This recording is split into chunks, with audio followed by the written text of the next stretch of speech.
Hi! In front of me is Motorola Moto G51, and today I would like to show you how you can set up face unlock on this device.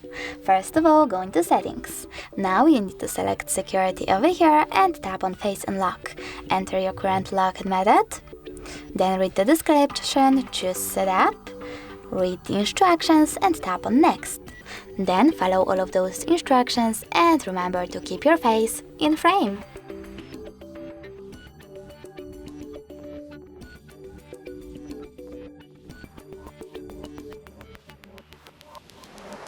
Okay, over here you can adjust all of those settings however you wish to, and when you're ready, select next.